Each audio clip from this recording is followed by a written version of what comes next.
Casque. Ouais, viens, casque, viens en cagoule.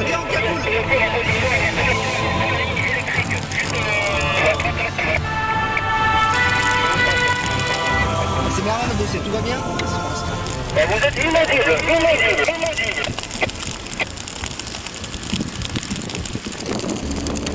Je vous reçois pas.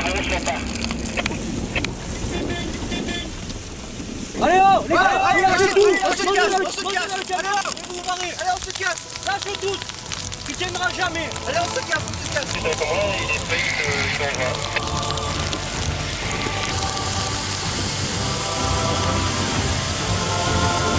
C'est impossible de traverser, je peux pas engager la colonne là-dedans, c'est pas possible. Trop dangereux.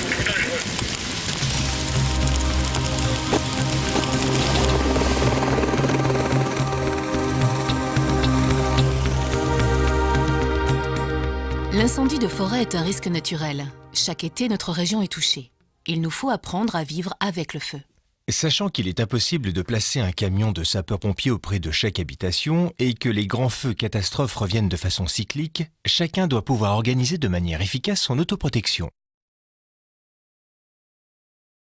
Et comment peut-on réellement se protéger? D'abord, en respectant la législation en vigueur qui prescrit de débroussailler sur 50 mètres autour des constructions situées en forêt ou à moins de 200 mètres de celles-ci. Prenons l'exemple de Plan de la Tour, commune du Var. Au printemps 2003, un état des lieux complet a été dressé à l'occasion d'un contrôle. On pourra retenir que seuls 15% des propriétés étaient réellement conformes à la réglementation en vigueur.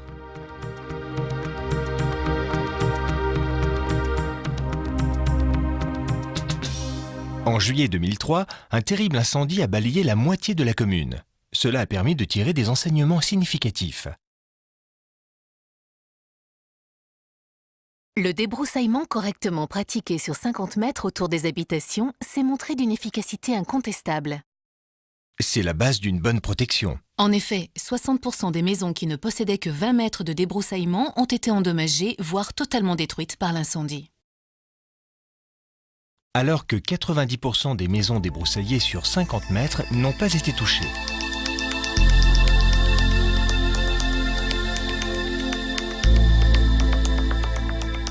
Les quelques maisons débroussaillées sur 50 mètres qui ont été touchées par le feu ne respectaient pas les principes de base concernant la qualité du débroussaillement.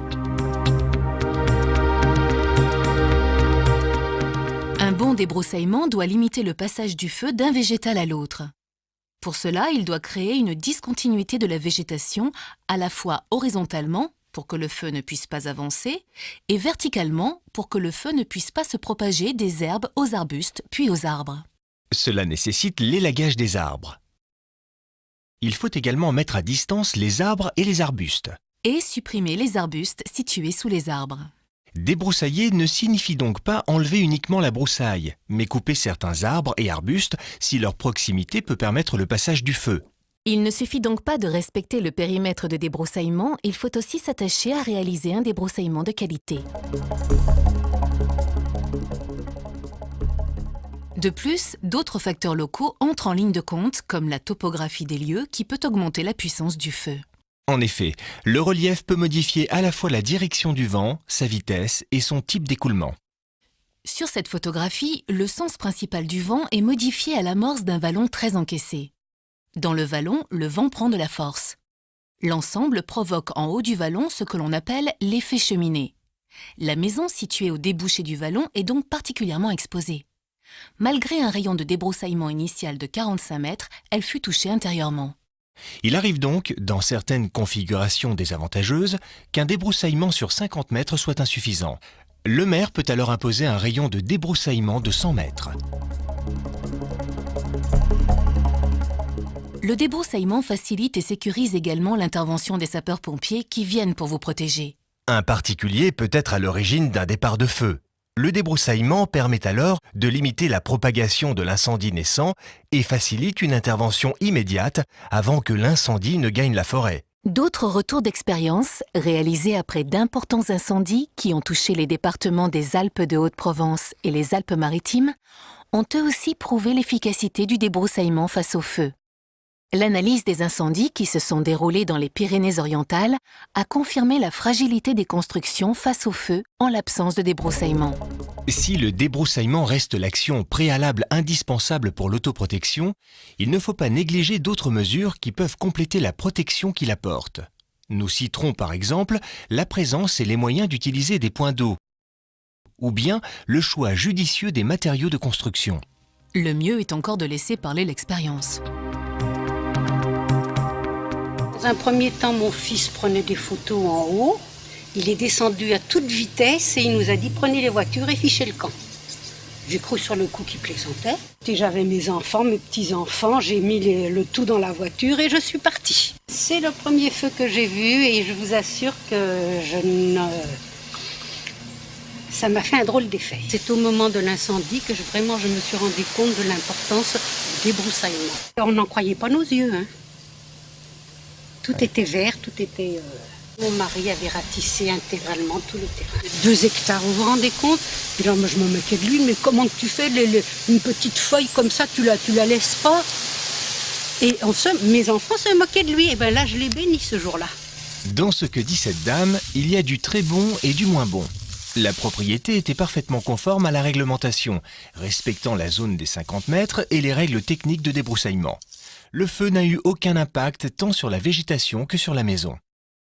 Concernant le moins bon, cette dame a fui la zone de feu. La prudence, surtout si le terrain a été correctement débroussaillé, veut que l'on se confine chez soi. Le plus sûr refuge face au feu est un bâtiment en dur. L'évacuation entraîne souvent l'encombrement des voies de circulation. Cela expose les habitants et les secours dans leurs véhicules au feu, dont la direction peut changer très vite au gré du vent. Une voiture n'est pas un refuge sûr. On était à l'extérieur et à un moment j'ai senti de la fumée, donc tout de suite j'ai tourné la tête vers l'endroit d'où venait le vent et puis là on a vu derrière donc une colline environ 2 km plus loin sur la commune de Vidauban un nuage énorme qu'on est rentré à toute vitesse. Et on a commencé à nettoyer autour de la maison, c'est-à-dire rentrer les meubles en bois, rentrer le linge, enlever les rideaux, décrocher les rideaux qui sont autour des baies vitrées, puisque au cas où les baies explosent. Le feu est arrivé en l'espace d'une demi-heure, 3/4 d'heure maximale, et on n'a pas, c'est ahurissant, on n'a pas le temps de faire énormément de choses si on ne l'a pas prévu auparavant. Des broussailllages a fait que je me suis senti quand même relativement confiant dans le fait de rester dans la maison. Ce témoignage donne de bons conseils sur la réaction à avoir avant l'arrivée d'un feu. Ranger à l'intérieur tout objet facilement inflammable et se confiner jusqu'à ce que le nuage de fumée se dissipe. Malgré la bonne volonté de notre témoin et les 50 mètres de débroussaillement légal respectés, la végétation a été touchée ainsi que l'extérieur de la maison. Cela s'explique par une mauvaise qualité du débroussaillement, qui a permis au feu de passer d'arbre en arbre jusqu'à la villa, au lieu de le limiter à un feu au sol. La mise en œuvre d'une motopompe aurait sans doute également limité les dégâts après le passage du front de flamme. Vous m'avez fait tellement peur que le soir même, j'ai commencé à tronçonner. J'ai tronçonné tout le lendemain avec des amis et mes enfants. On en a coupé 30 ou 40 mètres. C'était là en 90 et tout a brûlé de la même façon. Et on n'a pas su tirer les enseignements. C'est qu'on aurait dû débroussailler et tenir propre. On s'était juré de tenir propre le terrain à la forêt. On l'a tenu propre 2 ans et puis on s'est laissé à nouveau envahir par la végétation. Bon, par le débroussaillement pour sauver une maison. La bêtise aussi, le point d'eau, la motopompe. La motopompe, elle est dans le garage. Mais bon, après 90, on aurait dû mettre tout ça en œuvre. Réparer la motopompe, préparer les tuyaux, les lances et garder le terrain propre, la forêt propre. On y a pensé 2 ans. Pendant 2 ans, après le feu, on y a pensé. Puis après, on a oublié, on s'est dit on est tranquille pour 10 ans. Une seule leçon, être toujours prêt car le feu ne prévient pas. Le débroussaillement, c'est la base. Il faut commencer par là. Par ailleurs, débroussailler, contrairement aux idées reçues, permet d'améliorer la santé des arbres conservés et de mettre en valeur les plus beaux sujets. Moins serrés, ils pourront se développer. Il s'agit ainsi d'une valorisation de votre patrimoine qui protégera vos arbres lors d'un incendie en empêchant les flammes de se propager dans le feuillage.